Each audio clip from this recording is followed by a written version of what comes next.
Welcome everyone to a very special episode of Teaching Peace. My name is Jason Storbakken. I serve as pastor at Manhattan Mennonite Fellowship, and I am the co-director of the Brooklyn Peace Center. Today, my co-host Addie and I are in conversation with peace activist, social worker, and Nobel Laureate, Leymah Gbowee. Across the United States, there's been an eruption of protests against systemic racism and police violence. Some are asking, how do we transform this anger and grief into the long-term work of social transformation and peace building? And some are wrestling even with the relevance of a peace witness in the midst of such social turmoil. We come to you today because we believe in the way of peacemaking, whether it be in our personal relationships, in our communities and cities, or across the world. We believe that liberation has the potential to lead to reconciliation, and we believe that peace is both the process and the promise to be obtained. This series of conversations on teaching peace is organized by the New York City Council of Mennonite Churches in partnership with Groundswell and the Brooklyn Peace Center. This series is possible through Eastern Mennonite University's Lilly Foundation grant, Helping Pastors Thrive. Addie, I'm glad to be back co-hosting with you. Thank you, Jason. And I'm Addie Banks. I'm the co-founder of the Groundswell Group and executive director of Peace Center in the Northwest Bronx. And I am the chairman of the New York City Council of Mennonite Churches Education Committee, which sponsors this event. And I'm grateful to be back with you all. We have a very exciting guest with us today. And I think that you will agree with me once we can get her vocal. I just want to introduce Leymah Gbowee to you. She is the 2011 Nobel Peace Prize winner for her leading work in the Second Liberian Civil War in 2003. She shared the prize with fellow Liberian, who's also the first president of Liberia as a result of this work, Ellen Johnson Sirleaf.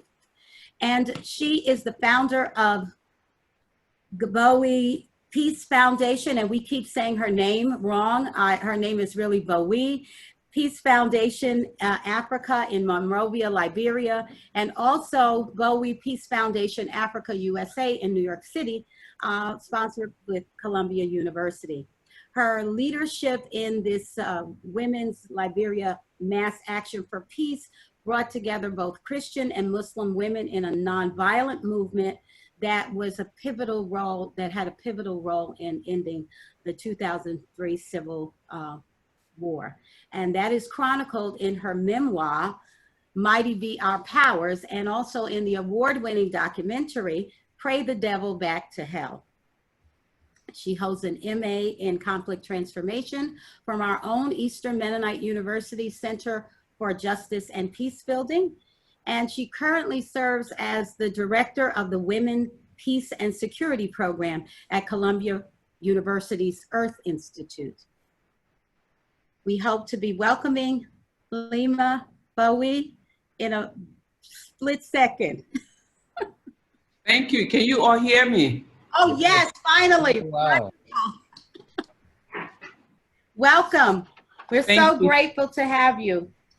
I'm so glad. I'm honored. And Leymah, we always begin with this.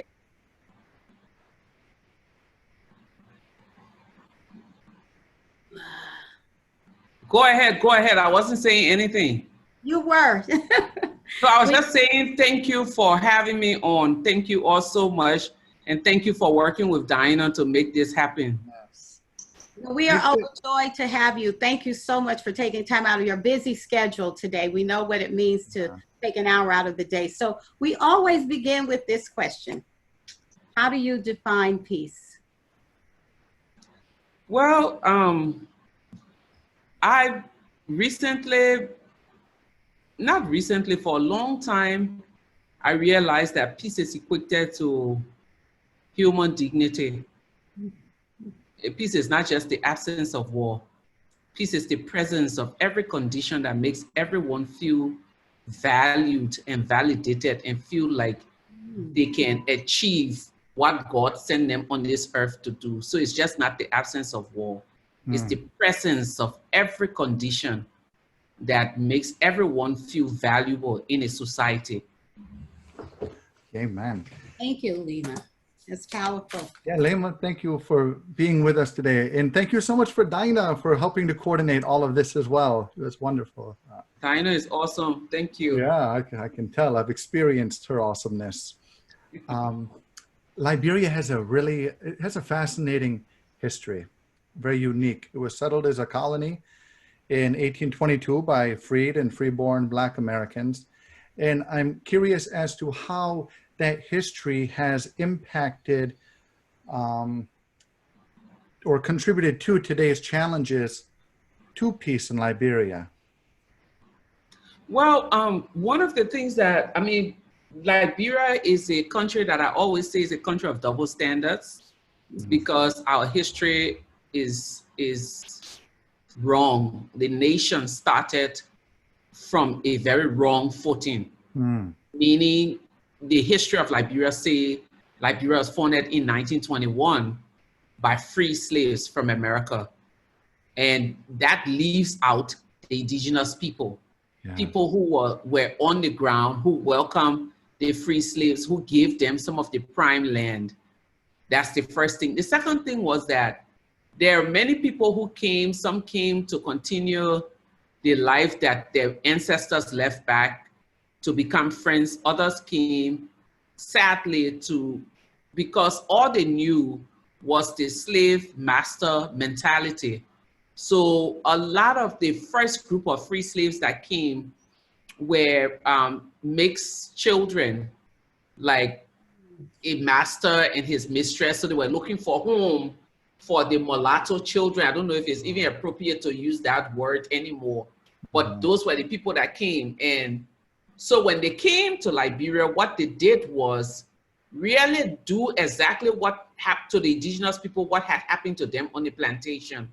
So there were segregated schools, there were, like free, if you had a native name like my name, there were certain schools that you wouldn't go to. So in Liberia, there's a school called the Booker Washington Institute. It was like a trade school. So most of the indigenous young men and women who were very smart were sent to that school to prepare them to work for the Americo-Liberians who came, the free slaves. So it was almost 100 years of suppression,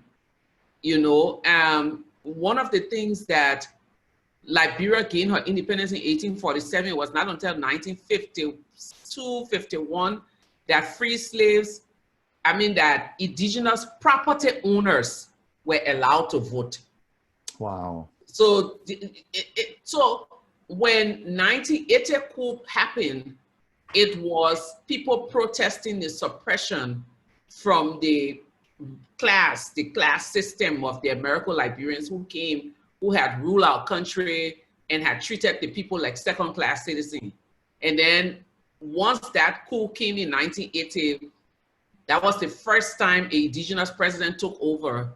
And what he did was to take 13 of the most prominent Americo-Liberian descendants and execute them publicly. Wow. And that became the circle of violence in Liberia. But it all started, I would say, from our history, the history of the arrival of the free slaves, where they say this country. There were days when I was growing up, we celebrated one day called Matilda Newport's Day. And we didn't know what that day, no one tried to unpack what the day meant. But in the history that was written by the free slaves, that this woman went up a hill and fired a cannon and killed hundreds of native chiefs that were coming to town to attack them, supposedly attack them. So for years, we celebrated Matilda Newport as the hero who saved the nation. And then when the indigenous people took over the country in 1980, they abolished a lot of those holidays that either celebrated violence of the indigenous people at the hands of the free slaves. That cycle of violence just continues, where the abused becomes the abused, and it's no easy thing to go through. I'm hoping that your work is some of the work that will dismantle that and create the new way forward and serve as a model for other places around the world. Well, to be honest, we've gotten to a place in the nation history where it's very difficult now to say you are a pure descendant of a free slave, because there have been a lot of mixed marriages. Yes. People's definition of a free slave or descendant of free slave now has degenerated to once you're educated and you have a nice home and you have a car, then they say these are the people. So there's a really thin line now between who is a descendant of the free slave and who is a true descendant of indigenous people here. So Leymah, you have had an understanding about the desire, about the need to be reconciled across these kinds of boundaries. And you've demonstrated that in your early life, even as a child, when the Muslims broke their Ramadan fast, you ate with them. You brought interreligious engagement with you throughout your life and work, such as the 2002 Christian-Muslim Alliance that shocked Monrovia with a march down Tubman Boulevard to Monrovia City Hall. So what did your early encounters do to form you? The impact with neighbors, how did that form you and inform your life's work and your relationship with other people? Well, you know, most times you read people say children are never born racist. They are never born with segregative tendency. They are never born, you know, excluding others. Children are pure. And if you socialize them to believe that they're all one, they grow up seeing that. We grew up in a peri-urban neighborhood, meaning it was filled with people who could barely afford, but everyone worked, but it was either a store attendant, a security guard here. My dad worked with the government. There was another person or a teacher there. It was loaded with indigenous urban practices. There were Christian, Muslim living in a community, but there was a real sense of community. At this hour, which is like 5, if you went to the neighbor's house and they were giving their children a bath, you took your bath, they put a big t-shirt on you to get back to your house. Our back push was someone's front push, and someone's front push was our back push. That kind of thing. You could stand and smell the neighbor's food. And when we came from school, we say to the next door neighbor, what did your mother cook? Oh, we had potato greens. And then we say, oh, we have beans. And then someone from the other house will say, it's my favorite. And then someone will say, cassava leaves is my favorite. And we will swap meals. And during Christmas, Ramadan, we all dressed the same. I tell people that that community was so closely knitted that sometimes you forgot who owns you as a parent. My parents had the first television set in the neighborhood, but we were not exempted from the rules for watching TV. You had to take your bath. You had to be finished doing your homework. So even the neighbors' children would be allowed to watch TV when if you came in as a child living in that house and you haven't taken your bath. So there was just that sense of community, and death was mourned by everyone. I remember when we graduated from high school, the party flooded over to the entire neighborhood because everyone was bringing chairs out when the older people had to go to the next door neighbor because our friends had filled our house, cooking happened in every home that day. So that was the kind of camaraderie that I saw growing up. It was never a thing of this person is different. That one thing I remember in 2014 when I lost my dad, my siblings, they have contacts on Facebook with a lot of our childhood friends. And one of the boys wrote, this old man was the one who never distinguished between his children and the neighbor's children. And I would never forget that. Yes, so that was my upbringing. So coming into my adulthood is natural, like breathing, you know, to try to bring people together. My grandmother's best friend was Muslim and she was Christian. And whenever we ask questions about their religion, how it played in their friendship, the first thing she would look at her friend and say, when you see me, do you see a Christian? No. Do you see a Muslim? No. I see a woman. I see a human being. I see a mother, someone who shares the same value as I do. Yeah. So community was the bedrock foundation really for your work. Exactly.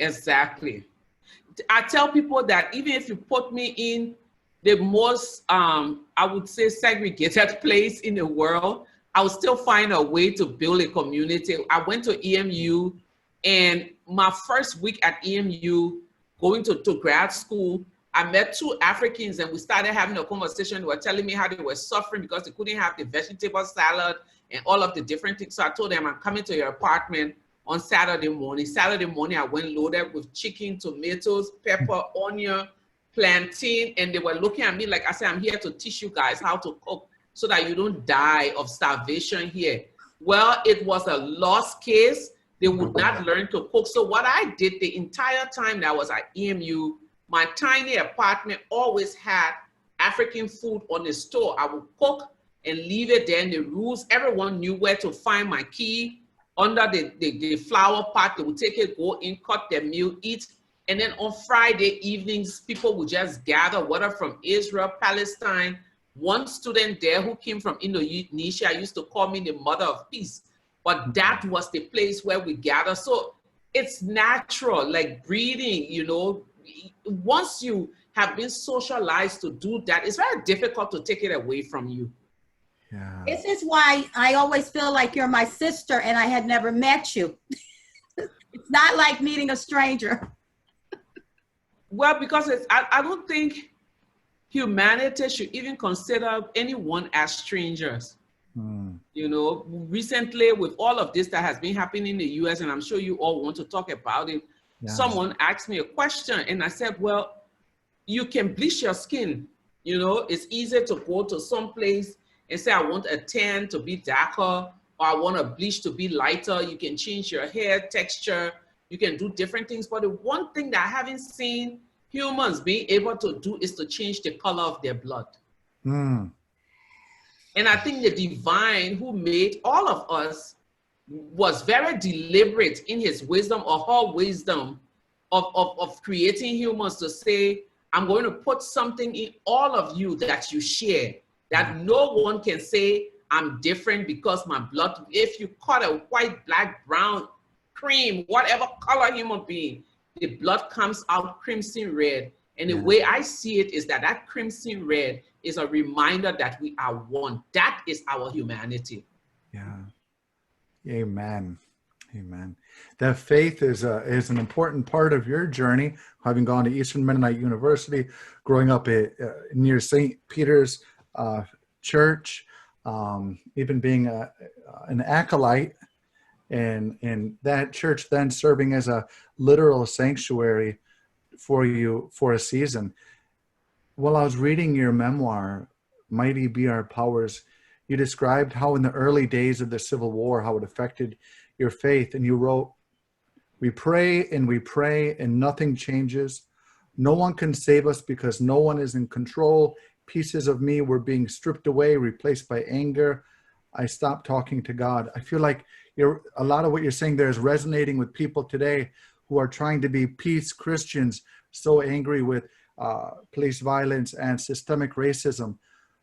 Was there a breakthrough that allowed you to return to your faith, where you began to talk with God again? I think so. I think it was the moment of coming to the refugee camp, and I was at that place of, do I really want to come back to God? Do I not want to come back to him? But then there was this moment where we had left, we came on a ship, we slept at the port, and there were many people who had died. And just that conversation in my mind, I think with the Spirit of God, that, you know, you could have been one of the statistics in the war. And then I had this near-death experience where I got very sick on the camp, and I literally think my spirit left my body, because I could explain to everyone in the house what they were doing. But I had a friend who said I never left the room because my head was on his lap the entire time. He said, I sat here, I watched you. You had a temperature, yes, but you never left the room. But no, I left.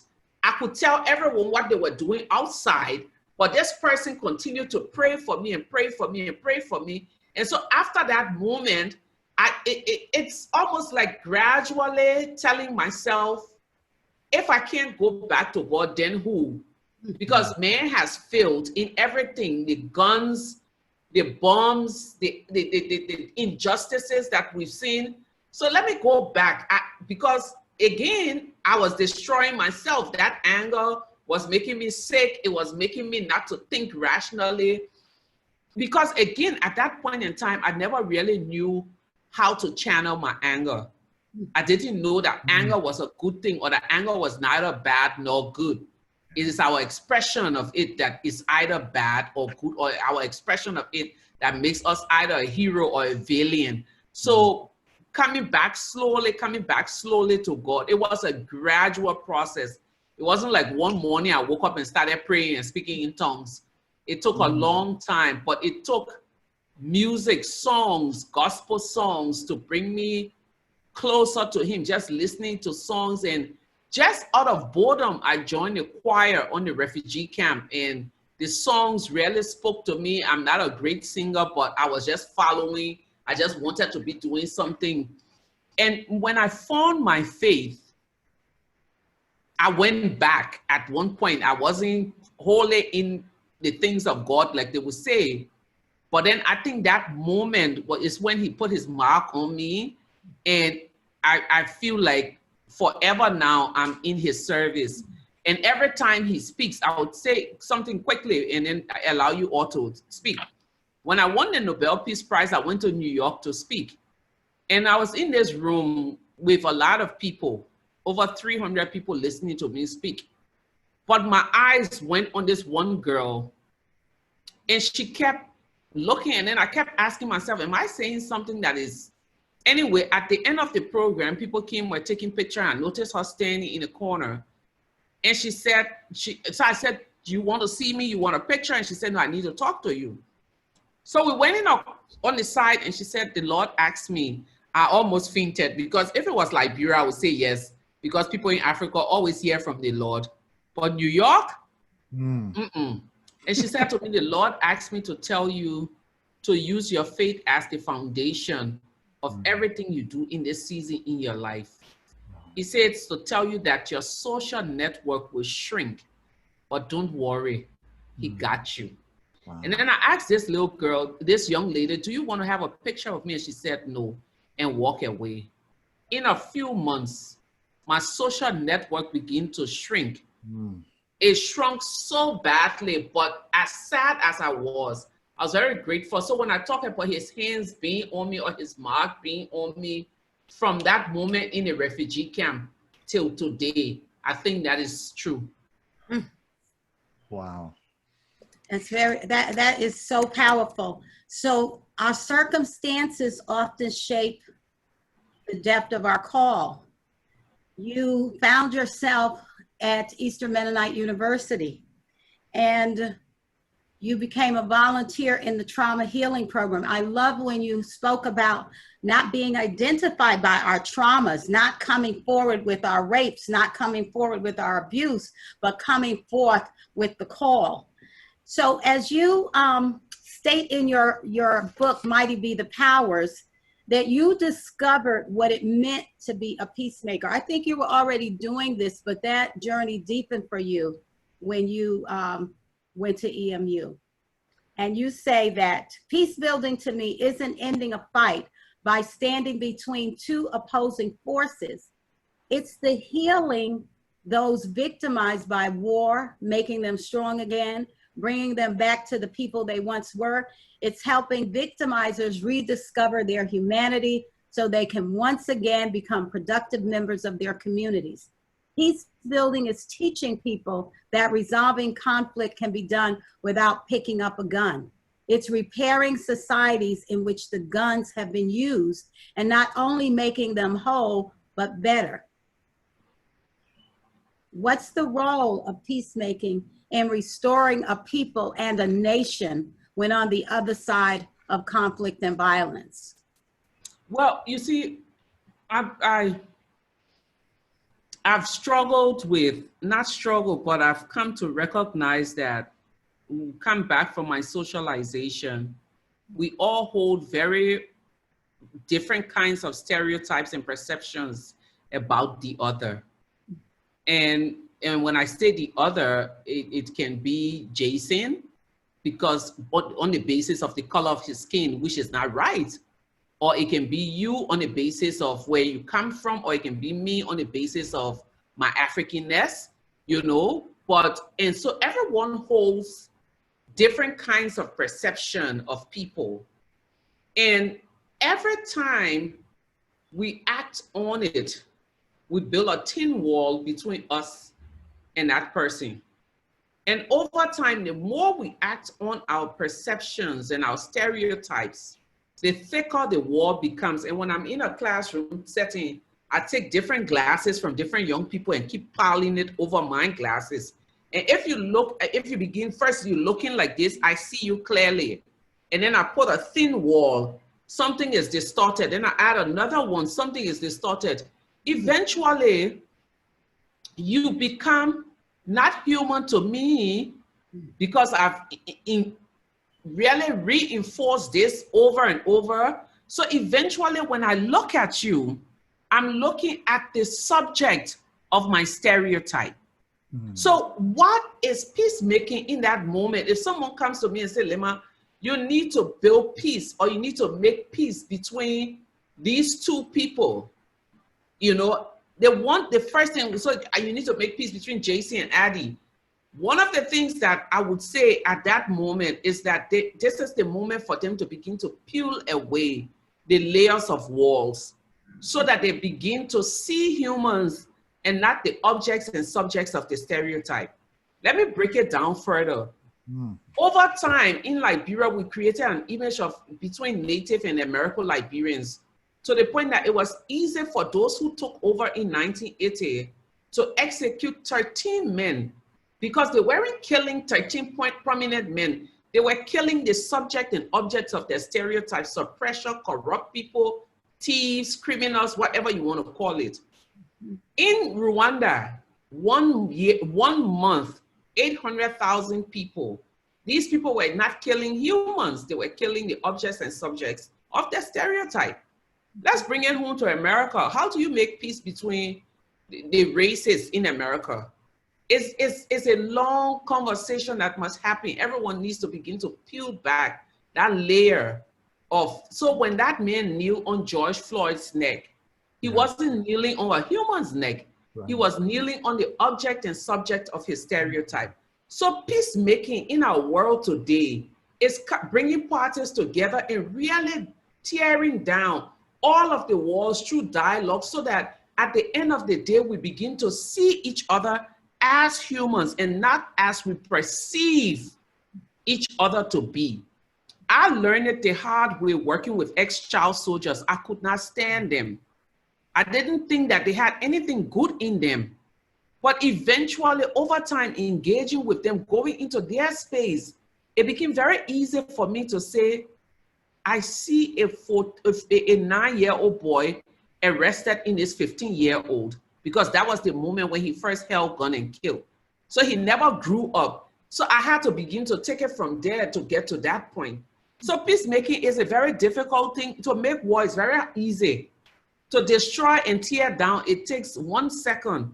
But to rebuild, it takes hundreds of years. And I think one of the things that makes it difficult in the world that we live in is that we live in a microwave generation. People want everything too fast. No one wants to invest in a long, slow, but sustained process. Yeah, that slow movement, that's where you can go deep and bear the good fruit. You helped usher in a period of peace and freedom that led to the election of Ellen Johnson Sirleaf in 2005, the first female president of an African nation. How did your work to organize the mass action for peace provide a framework to organize to get out the vote? Well, when we started, and I tell people, if someone asks me, what is your regret when you did this work? I would say my regret is that we never really had a think tank in one room for the political future of women. You know, we started, all we wanted to do was peace, peace, peace, peace, peace. That was all we were talking about. We weren't thinking about women in parliament, women in the boardrooms, women in different places. All we're talking about was peace. So midway into the work that we were doing, we recognized that first we broke down one barrier, and that barrier was that when indigenous people, who makes up almost 80% or 90% of Liberia's population, first voted, it was in the 1950s. Technically, women were not allowed to vote at that time because most of the property owners were men. So technically, in our nation history, women had never really been involved in the political life of the nation. When we started our campaign, we started with the Peace Outreach Project. It was basically Liberian women awake for peace. Once we were able to mobilize women in the market, women in the churches, women in the mosques, it became easier for us now to when it came time for elections or civic and voters education, to say to them, hey, you were part of the peace movement. Don't you want to be a part? And it was like, no. We brought peace because we wanted our children to live. But elections is the people's thing. Those were the words that were used in the communities, the people's thing. At that point, we had gone to the UN to say, we're seeing women, we're seeing voters registration happen, but women are not registering. No one paid attention. We got to 5 days into a 10 days registration period, and the UN called us to say, we see what you're talking about. Literally, the percentage of women that had registered. So we went straight into attack mode, mobilized hundreds of women. The things that we did to go out, we would go to the market table, and some of the women would say, oh, I don't have anyone to take care of my stall. We'll say, okay, we'll stand here and help you. You go in the communities and someone will say, I'm washing my husband's clothes. Some of the women will say, okay, we'll wash for you. Let someone escort you to register. So it was that kind of hands-on pulling women, carrying them all over in communities. By the time we ended in that 1 week, we had registered 50 plus, one more women than men. Wow. So I tell people it wasn't rocket science that President Sirleaf won, because once it came down to a two-persons race during the second round, then we changed our strategy and started saying to women, this is our time. And there's this Liberian musician called Miata Famule who made a song, Obai. At that time, it was a very popular song. Women, this is your time. So that's the song everyone was singing all over the place. And the women went out there and they voted, and we made history. I'm hoping we have a big change in the U.S. election coming up in November. I'm hoping that we can get inspired and make some change. I saw a clip with you and Jon Stewart on The Daily Show, and you said something that was almost prophetic, speaking into what's happening right now. You said, I think that the American people should consider taking over the White House building sometimes. And the people have been doing that. They've been organizing to be out there and put pressure on not just the president, but the building and all that stands for. And I saw that, and I was just... You know, I spent a lot of time in the U.S., and I feel like I'm not qualified to talk a lot about the U.S. politics, but sometimes because it affects me in different ways, whether it's through Homeland Security coming or through something that I encounter on the streets or through whatever. One of the things that I've seen in that country is a lot of polite anger. It was not until it took George Floyd to get people to come out. There's a lot of polite anger. It's a lot of good people who sits in the shadows and don't want to get involved, to the point that they've allowed evil to take over. They've allowed the ones who have no good intention globally to take over. So today that you're seeing people stepping up and saying, we're not going to allow this to happen, not on our watch. Say, for example, 2 black boys being pulled over by police and a white woman remain on the scene and say, I am not leaving from here until I see what is happening to this child. That's the kind of thing that I've been hoping to see. And sadly, it's taking too many innocent lives to bring that nation to where it is. But coming back to your November elections, this is not an election that will be determined by Republicans and Democrats. This is an election that should be determined by humanity. Those Americans who feel that now is the time for me to not just vote on party line, I need to vote on values. Vote on those who believe in human life. I listen to a lot of preachers, and This past Sunday, I was listening to T.D. Jakes, and one of the things that he said in his sermon was that it's not just enough to be pro-life and then have children in cages at the borders. That's not being pro-life. You know, it's not enough to say we welcome immigrants, but then there are certain people that you can't stand. It's not enough to say this. It's not enough to so the elections in that country is the defining moment, not just for those in power. It's a defining moment for every peace-loving, every humanity-loving American to step out now and say, we need to take this country back for the greater good of humanity and not just for a political establishment.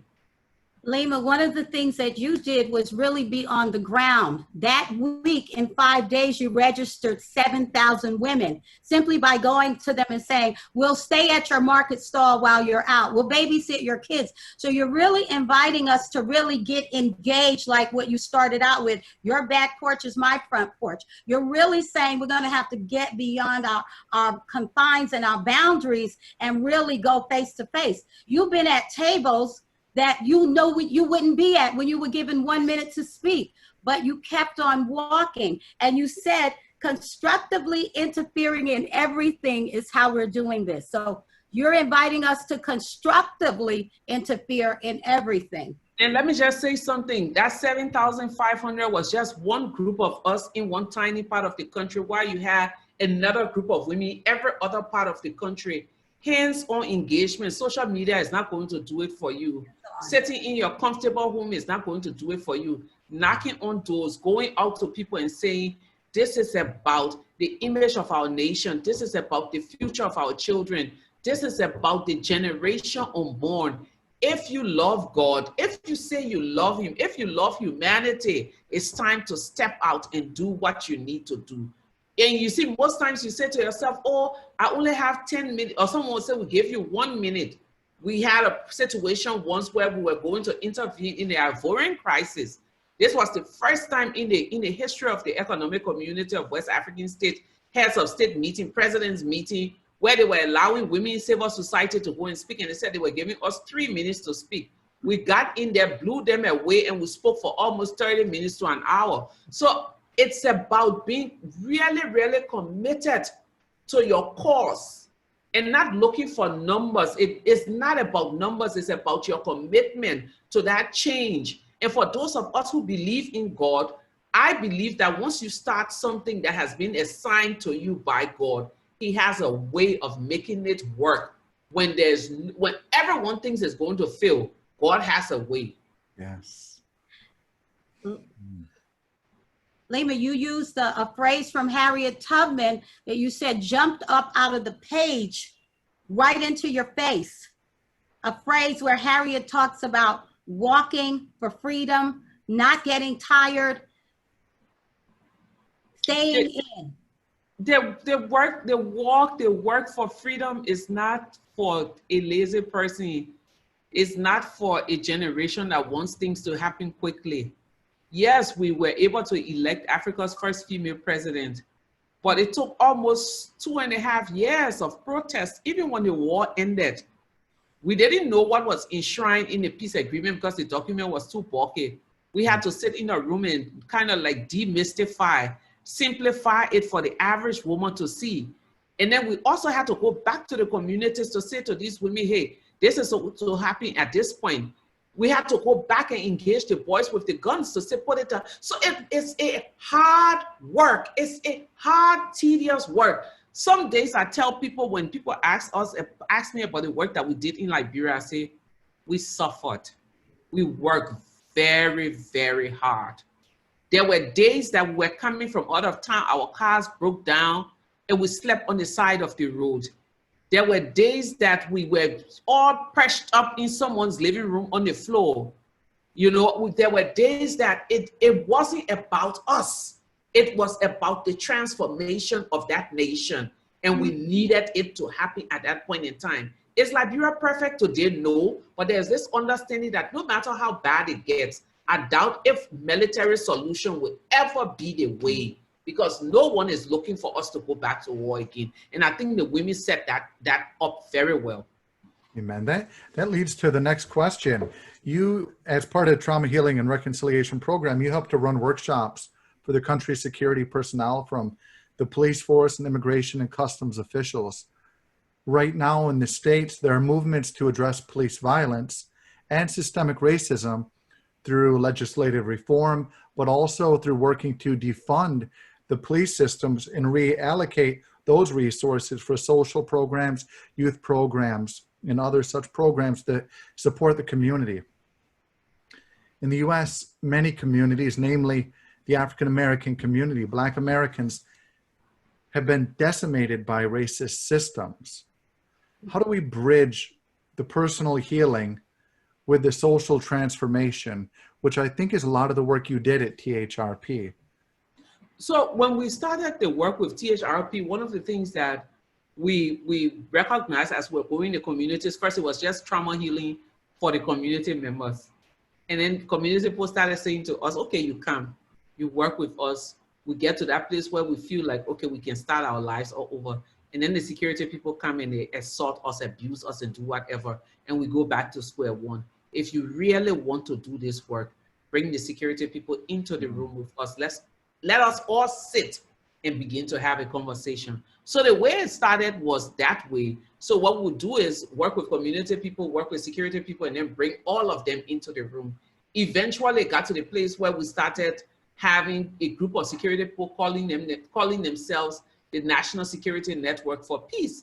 And these were security people who were not about assaulting people. They were not about doing, because everything you see everywhere in our country, we say there is no good police, there's no good police, there's no good military man, because that has been the experience of the people in the community. People always say these people do not represent peace or good, you know, and that is from the Liberian context. I'm not talking about the American context. So when we started bringing communities together with these people, some of them, not all of them, but some of them really got to see how their actions were affecting the way the community viewed them and the way they interacted with the community. And that people had just come from war, and if they needed to help these people, they had to work with them hand in hand and not with an iron hand. So if you come back to America, I mean, I've been listening to the conversation of defunding, not defunding. I think there are many competing priorities in that country right now. And I think what is important is, even as they think about it, these are not decisions that should be made in Washington. It needs to go back into the communities, where in churches, in mosques, at youth centers, at different places, the police and the community people are having conversations. Let them talk. Like the wives of officers come and talk with mothers who have lost their children. Let the mothers of officers come and talk with women who have gone through. There needs to be that bridge building kind of thing. My son said something very interesting to me. He said, someone asked him, if this ever happened to your family, God forbid, what would you do? And I did not expect that answer that he gave that person as he was relaying it to us as a family. He said, I tell you one thing, God forbid, if it ever happens to us, my family will take food to that person in prison every day and pray with them. But I think if it is difficult to reach that person, Derek has a mother, he has a wife, he has children. George Floyd has relatives. If people want to begin to see peace and build bridge, there needs to be these kinds of cross-community dialogue amongst people of color, because in this day and age, some people still don't get it. Some people are still struggling. I mean, I understand some of the things, I kind of understand some of the things the African American people go through. But as an African woman coming to the US, you would not believe some of the things that I have to go through. Some days I walk into a place, okay, like technically I would go to places and I will hang out with the helpers. So one day I'm at this big event where I'm supposed to give the award to someone. I get there early and there's these girls checking in quotes, and I stand there and have a chat with them, chatting, even though I'm colorfully dressed. someone walked into the place and hands me her coat. So I'm like, okay. And I said, sorry, that's their work. And without an apology, she handed her coat and walked away. And these are probably good people, who are there to support a good cause. Yes. And this was a big charity event. But not conscious yet. Well, that's true. But I'm just saying that some of these things needs dialogue at a greater level. Many people I've been reading and watching different dialogues and different things and some of the dialogues that I've seen over time has been super fantastic, like bringing in some people from the other side to say, let's talk about this, and I think that's the most important thing, because peace building is not just one formula. It's not just one recipe. It's not just protest. Protest is a part of it. But at the end of the day, it is about how do we begin to see the humanity in each and every one of us? How do we bridge that gap? How do we begin to speak the language of love and peace and justice? And not just by saying it, but through our actions. And how do we begin to do things that the next generation of young people can see and say, this is what our mothers and fathers left for us, and this is what we can now build on. At THRP, the trauma healing process, you ask people who suffered trauma a host of questions. So community healing circles, places where people can dialogue. And you asked, what are the national issues that affect your village? So getting people to talk about the national issues that are affecting your community right now. What do you see as the cause of conflicts in Liberia? What do you have within your culture that can be used to resolve it? What's the context? Why is context so essential for transforming conflict? The American versus the Liberian experience. Why is our context? The urban versus the rural. The Black neighborhood versus the white neighborhood. Why is context so important? Because context is your reality. That's your lived reality. I don't know if that's a lived life. Yes, that's your lived reality. This is the reality that I'm sitting here in my house. Is my reality. As pretty as I look on the screen, you don't know what I'm going through emotionally here. You don't know what I've eaten or what I've eaten. You don't know what I'm going through spiritually. You don't know what the situation is. So if anyone, the way I describe outsiders coming to help in any peace process with an expert point of view, is like coming into a home where you have a father, a mother, and children, and there's a crisis, and you ring the bell, walk in and say, you sit here, you sit there, you sit there, and this is the situation, and I think you should stop. You don't talk, bam, we solve this problem, and you walk out. You did not do a thing for those people, because at the end of the day, you don't know their context. In order to, the reason why context for right now, that's why I say it's good. All of what is happening is good. All of the solidarity with the Black people in America is good. All of the solidarity with the good, with those who believe in our collective humanity is good. But until people begin to say, I'm not going to talk anymore, I just want to sit back and listen to your reality. And it is only by listening to the reality of people who live these experiences that we can now decide. Because for all you know, this conversation of defund the police, do this, do that, you go into those communities and it's the answer they will give you as their solution would be maybe 360 miles far away from what is being suggested by the politicians. It takes me back to Congo. In the world, when Congo's crisis is still going, but was on every media outlet, people were saying Congo is the rape capital of the world. This is where the worst rape happens, and da-da-da-da-da-da. Everything about Congo was all, they just boiled everything into one piece, and that one piece was the rape that was happening. I traveled to 3 regions of Congo working with different groups of community women, and everywhere I went, I asked them, list the problems that Congo has. rape was always either fourth or fifth on the list. You see, because people who were giving that narrative of rape as the problem in that country was not living that reality. Those who lived the reality was telling me that rape is a subset of other issues that are way up here and here and here. They talked about people, the law not being followed. They talked about women not being in leadership. They talked about economic issues and then rape. So these are some of the issues. The context is very important. Until I understand your context, it makes it very difficult for me to empathize. And the only way I can understand your context is to learn in silence. I cannot come with the expert mentality and leave there helping you. Yeah, amen. Leymah, you are such an accomplished person who has overcome so much, even a survivor of domestic violence, living through civil war, rising up to lead a movement, getting the Nobel Peace Prize before the age of 40, all of these amazing things. I have a specific question. I was telling my grandma, who's 90 years old, about your work.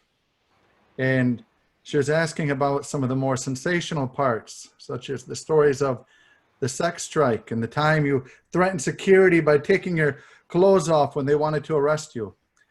My grandma, she loved everything about it, but she's a very conservative Christian woman. Were there conservative elements who resisted these parts of your movement, and were you able to kind of get them to come around to participate in like the sex strike, the conservative, more rural women perhaps? When we started the movement, the Christian women, some of them who came from the evangelical background had a problem with coming together with Muslim women and saying prayers together. So every time we hear quotes like, "What fellowship does darkness have with light?" You know, those kinds of scripture references. There were some old ladies in the group who were, I would say, conservative too. And one day these old ladies called all of us to order because it was getting very contentious and we couldn't seem to find our way out of that puddle of conservative versus liberal versus all of the things that separates us and not the things that brings us together. And then they sat us down and said, let's have a conversation. To the Christian women, let's go back to the Bible. Who was Rahab? And the response was she was a prostitute. How was she used to save the children of Israel?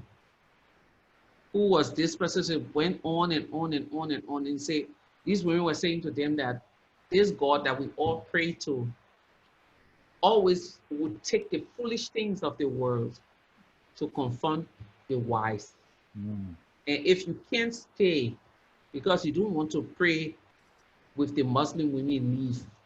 Because we know that if we're only 3 that stays here, he will use the 3 of us to accomplish that mission. So some people left because they didn't want to be. Some people left on the basis of the fact that I wasn't married and that I had a relationship with someone who I was not married to, who had been married or wasn't divorced, whatever way you want to put it, and they felt I was an adulterous woman, a fornicator, things like that. So some of them left because they felt that being married, being a devout Christian, they should be in a leadership position.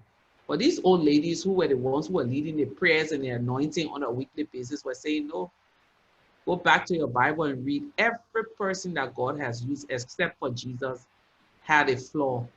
Yeah. And if this is the person that he has chosen to lead us, we will stick with her. So usually it's, I feel like when it comes to that thing, if people understand the call, there would be nothing about conservative or liberal.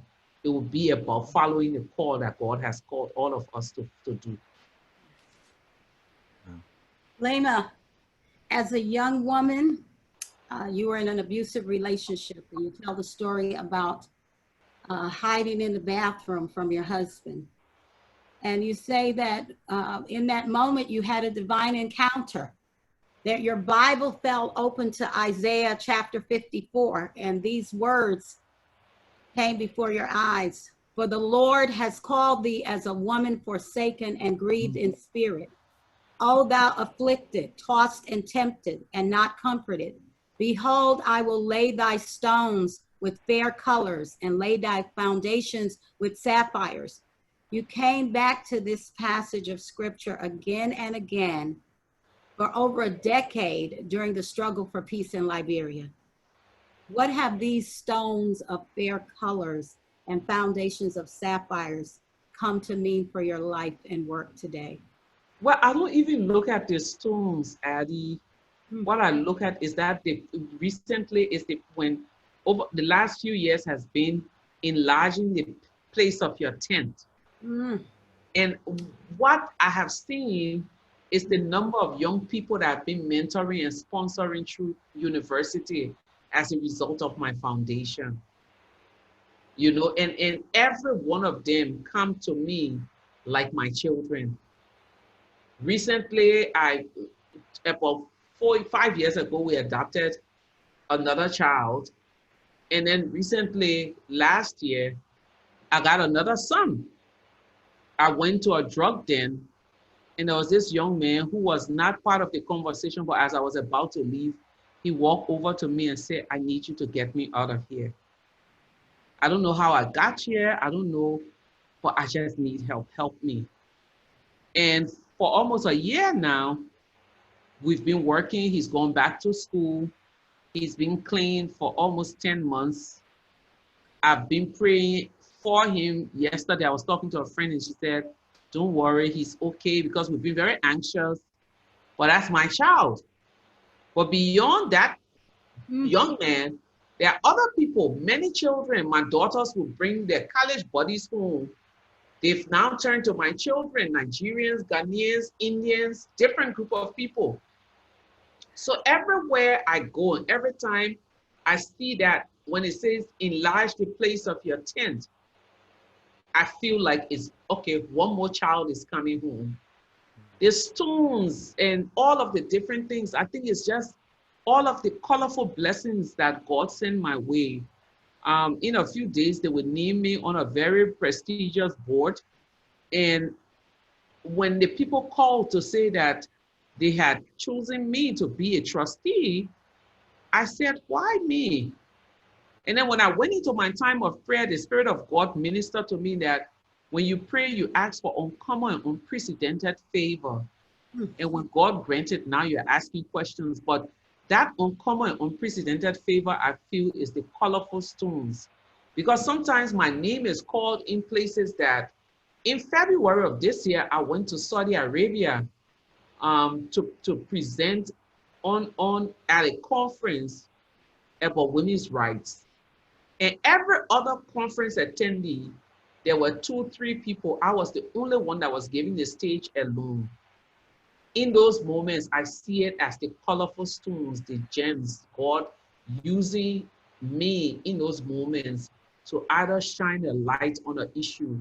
And I don't take it for granted. I don't take it for granted at all. Amen. You have inspired so many women. You are such a role model for so many of us. And you have started a foundation for girls. We know if you educate a girl, you educate a whole family. We know when you educate women around the world, we see the ways that we do peace. We see the ways that we build. Can you tell us a little bit about the work that you've done with extending yourself, enlarging this tent? Also, I have this wonderful group of girls and some boys. We have a sprinkle of boys amongst them that we send to school. So we start from, we have students from elementary straight on to graduate school. Recently, one of my students graduated from the university, a university in the US. She's Missouri. She went to the not Brown University, but Brown Social Work School in Missouri, and she graduated with her master's. And I tell her story because this is one of those young people that I was told to enlarging my territory for. My brother brought her home, my youngest brother that I call my son, brought her home one day and said this young lady was in a desperate situation. Her mother had died. The people that she lived with had traveled and they left her. So technically she had no one. And I looked at him, and this is way before the Nobel, and I'm just looking at him and saying, okay, I have all these children to take care of, including you, and you're bringing me more people. But once I saw her, I told myself, okay, this is another challenge. So I said, I'll help you go to school, but you have to come and braid the girls' hair every week for them to go to school too. So she started coming braiding hair. She finished high school. She was in Ghana. She wanted to come back to Liberia. I told her to come home. She came to Liberia. She worked in the office for me as a cleaner. And then after a while, we got a scholarship for her to come to the US. She came, did her undergrad, came back home, and then she got a scholarship again to come and do her master's. And today I look at that young lady who was scared, didn't know what outlet the future or what outlet she could find for the future. She's expressive. She knows where she's going. If you go to her Facebook page, she's all into the justice issue. She's persistently telling me thank you. But that's just one of the many. Today we have children. My youngest student on scholarship is 6 years old because he was 8 months old when both his mother and father died of Ebola. And so he's a kindergarten. He's going to first grade at the end of the school year. And my children and people who work for me, including some of my students, they laugh at me to say, by the time that one finished college, I'll be so old, they don't even know how. I said, you all will be surprised that I will still be having a walk and be strutting to his graduation and not holding on to cane. To date, we have about 100 students that we deal with directly. When we say direct, we pay for school fees, books, sanitary pad, everything. Some of them we have to pay house rent for. And then we have 500 plus that's indirectly, mainly they are with other organizations, and we just support them. This is just one part of the work, but we do camp every summer. This year, we can't do camp because of the corona. We also work with women in communities as part of our COVID relief. And so there's a place where people can support the work that we're doing with the GPF USA, GPFA, Bowie Peace Foundation, Africa USA. We've been providing water to cook and water to drink for communities. You know, corona is about hygiene. Some communities in Liberia still don't have running water. So a week or 2 weeks ago, we did over 35,000 gallons of water to several communities. Last week, Friday, we did 3,500 gallons to the Monrovia Central Prison. So we've been going to communities, not just giving food, but we've also been giving water. And the next week, we're starting a refresher program for our students that have not been in school for over 3 months. So basically, we try to do our best because, again, peace is not just the absence of war, but peace is the presence of every condition that dignifies you and I. I think I'll stop here for now. Thank you all. No, thank you. We are so grateful that you were here, and we have a closeout lightning round, and we don't know if you can stay to just go in for a few minutes with our pastors in the chat room, but Jason is gonna just close this segment out with a lightning round, and then if you could stay for maybe 10 or 15 more minutes to just have a word with our pastors personally, we would appreciate it. But if you can't, we understand. This has been a wonderful hour. I'm feeling bad because Dinah lives a good distance from here, and she can't go home unless I leave the Zoom because she have to set up everything again for another Zoom. So that's my feeling bad. Okay, don't feel bad. Leymah, thank you so much for your peace witness. Thank you for taking time to talk with us. We have a lightning round of questions. And these are either or. We'll ask and you respond in whichever way your heart responds. Mornings or evenings? Mornings. Tea or coffee? Tea. Hot weather or cold weather? Hot. Book or movie? Either or. Mm-hmm. Mountains or beach? Beach. Big party or small gathering? Oh my God, bring it on, big parties. Amen. Sweet or salty? Salty. Singing or dancing? dancing. Amen. Thank you, Leymah, so much. Thank you. Go in peace, and you'll hear from us again. Thank you. Thank you all. Have a good night. God bless you all. And may peace reign in all of our lives and our hearts. Thank you. Thank you for building that.